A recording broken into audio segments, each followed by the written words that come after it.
নবীজির মহাব্বত দিলে থাকলে অটোমেটিক বের হবে, এমনকি আপনি সুযোগ খুঁজবেন কখন আমার দুরূদ শরীফ পড়ার একটা সুযোগ আসবে।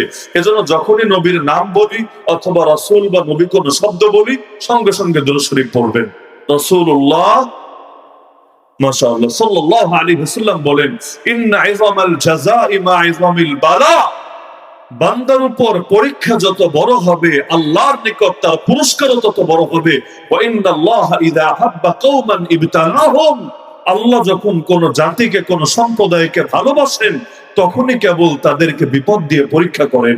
আজকে যেমন ফিলিস্তিনের গাজা মানুষগুলোর উপর অনেক বেশি পরীক্ষা, সেই তুলনায় আমাদের পরীক্ষার হার বাহ্যিকভাবে মনে হয় অনেক কম। এখান থেকে সিদ্ধান্ত উপনীত হওয়ার দরকার নাই, মনে হয় আমাদের ঈমান অনেক ভালো, এজন্য আমাদের উপর মুসিবত কম, তাদের ঈমানে অনেক ভেজাল, এজন্য মনে হয় তাদের মুসিবত বেশি। না রে ভাই, ওদের এক একটা শিশুর ভেতরে ঈমানের যে রওনক দেখা যায়, তাদের এক একটা কথাবার্তার মধ্যে ঈমানের যে নূর দেখা যায়। এমনকি 70 বছরের বেশি সময় মাজলুম হওয়ার পরও এখনো পর্যন্ত জালেমদের বিরুদ্ধে যে অটলতা, যে অবিচলতা, যে ইস্পাত কঠিন দৃঢ়তা দেখা যায়, এগুলো দেখলে মাঝে মাঝে মনে হয় তাদের এক একটা শিশুর ভেতরে যে ঈমান আছে, আমার মতো একজন জওয়ানের ভেতরেও এখনো সেই ঈমান হয়তো আসেনি। না হলে এত মাইর খাওয়ার পর, এত রক্ত দেওয়ার পর, চোখের সামনে নিজের আপনজনদেরকে শহীদ হতে দেখার পরও না নিজের এলাকা ছেড়ে পালাচ্ছে, না জিহাদের পথ ত্যাগ করছে, না এখনো পর্যন্ত ট্রাম্পের সামনে বা নেতানিয়াহুর সামনে মাথা নত করেছে, বরঞ্চ একদিকে রক্ত দিয়ে যাচ্ছে আর একদিকে নিজেদের মোকাবেলা ঠিকই চালিয়ে যাচ্ছে। অথচ তারা দেখতে পাচ্ছে সারা দুনিয়ার কোন মুসলমান নামধারী দেশও তাদের পাশে দাঁড়াচ্ছে না, না পারমাণবিক শক্তির অধিকারী দেশগুলো, না দুর্বল দেশগুলো। অথচ 57টা মুসলমানদের দেশ আছে, 200 কোটি মুসলমান আছে, সবাই মিলে যদি দাঁড়াতো তাদের পাশে, সেই কবেই মুসলমানদের প্রথম কিবলা আবারও মুক্ত স্বাধীন হয়ে যেত। কিন্তু মুসলমান তো বহুত আছে, একজন সালাহুদ্দিন আইয়ুবী নাই। মুসলমান তো বহুত আছে, কিন্তু নেতানিয়াহুদেরকে শিক্ষা দেওয়ার মতো মুসলমান খুঁজে পাওয়া যায়। যার কারণে সারা দুনিয়া তাদের পাশে না দাঁড়ালেও আল্লাহর বান্দারা আল্লাহর উপর ভরসা করে ঠিকই মোকাবেলা চালিয়ে যাচ্ছে। তো ওই সময় ঈমানের মধ্যে যে নূর পয়দা হয়, ভাই আপনি কখনো যদি এমন পরিস্থিতির শিকার হন, আমরাও এমন হালত হয়তো হুবহু পাই নাই, কিন্তু 5ই মে বলেন বা এরকম বিভিন্ন সময় টুকটাক কিছু আইডিয়া করার অভিজ্ঞতা হয়েছে। কখনো যদি এমন পরিস্থিতিতে পড়েন, ডান কানের লতির নিচ দিয়ে একটা গুলি চলে গেল, বাম কানের লতির নিচ দিয়ে আর একটা গুলি চলে গেল, ডানে তাকিয়ে দেখেন বাঁচানোর কেউ নাই, বামে তাকিয়ে দেখেন রক্ষা করার কেউ নাই, সামনে পেছনে তাকিয়ে দেখেন আপনাকে সাহায্য করার মতো কেউ নাই। ওই সময় আল্লাহর উপর যে ভরসা তৈরি হয়, ওই সময় ঈমানের মধ্যে যে জজ্বা তৈরি হয়, 1000 বছর ঘরে বসে বন্দেগী করলেও হয়তো অনেক সময় সেটা তৈরি হয় না। তো আল্লাহ রাব্বুল আলামিন যখন বান্দাকে পরীক্ষা করেন, ওই সময় পরীক্ষার বিনিময়ে পুরস্কারটাও আল্লাহ রাব্বুল আলামিন সেভাবে বড় করেন। তো বলছিলাম, মুমিনের জীবন পুরোটাই এক ধরনের যুদ্ধ, পুরোটাই এক ধরনের জিহাদ।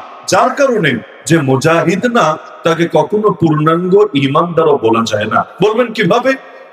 যে মুজাহিদ না, সে পূর্ণাঙ্গ ঈমানদার হয় না কিভাবে? 1 নম্বরে দেখেন না, যে ব্যক্তি নফস আর শয়তানের কাছে যুদ্ধে হারে, ওই ব্যক্তি ইসলামের কোন বিধানটাই বা পালন করতে পারবে? এই যেমন আগামীকাল ফজরের সময় মুয়াজ্জিন যখন আযান দিবে, যে ব্যক্তি শয়তানের কাছে পরাজিত হবে, সে কিভাবে বিছানা ছেড়ে আল্লাহর ঘরে গিয়ে হাজির হবে? আরে এত মুসলমান বাংলাদেশে, তো ফজরের নামাজে মুসল্লি কয় কাতার হয় আপনার এলাকাতে বলেন?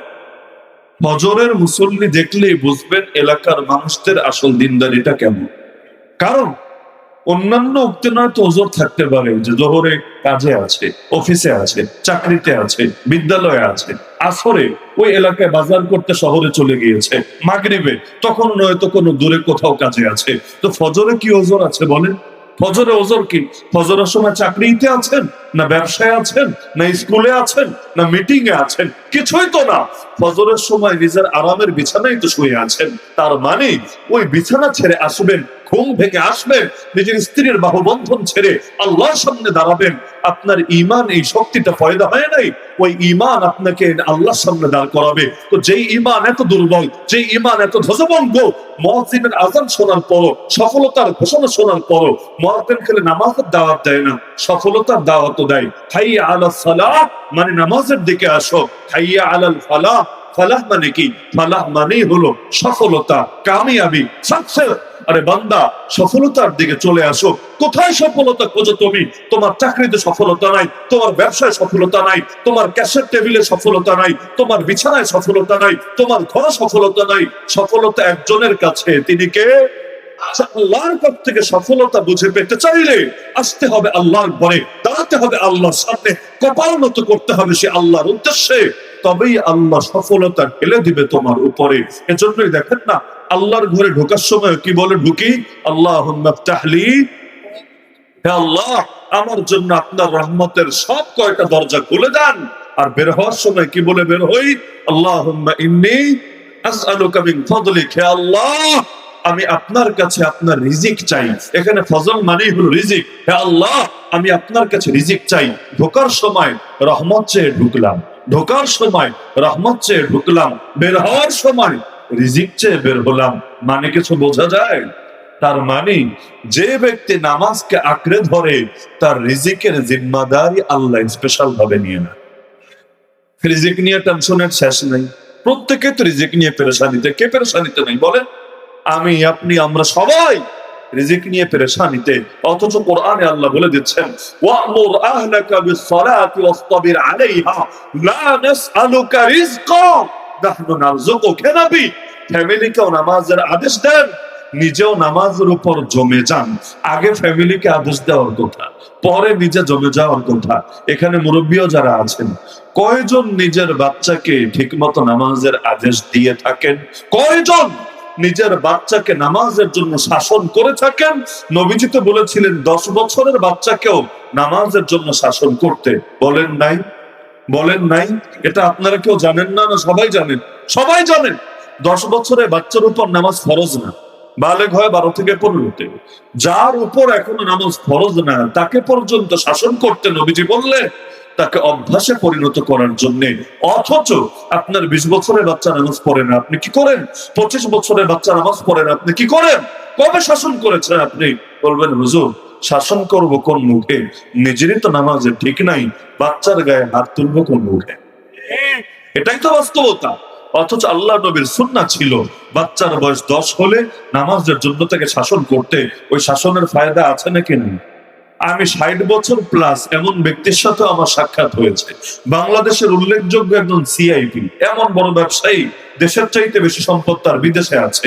নিজে আমাকে বলেছে, হুজুর বাচ্চাকালে যখন আমরা ছোট ছিলাম ওই সময় বাবা নামাজের জন্য এত করা ছিল, এত শাসন করতো, আমাদেরকে বলে দিয়েছিল কোন শীতের দিনও যদি এমন হয় তোমাদেরকে দেখি ফজরের সময় বিছানায় কাঁথা মুড়ি দিয়ে, কম্বল মুড়ি দিয়ে, ল্যাপ মুড়ি দিয়ে শুয়ে আছো, অথচ মসজিদের মধ্যে জামাত শুরু হয়ে গেছে, তোমাদের কোনো ওজর নাই, তারপরও তোমরা অলসতা বসত শুয়ে আছো, যেদিন দেখবো ঘাড় ধাক্কা দিয়ে ঘর থেকে বের করে দেব। আমাকে নিজে শোনালো যে বাপ ছিল এক কথার মানুষ, অনেকে থাকে না একদম করা, যা বলেছে তা, জমিন উল্টে যেতে পারে তার জবান উল্টাবে না। তো যেহেতু এক কথার মানুষ ছিল, আমরা খুব ভয় পেতাম। তো ওই সময় বাপের শাসনের ভয়ে নামাজটা ঠিকভাবে পড়তাম।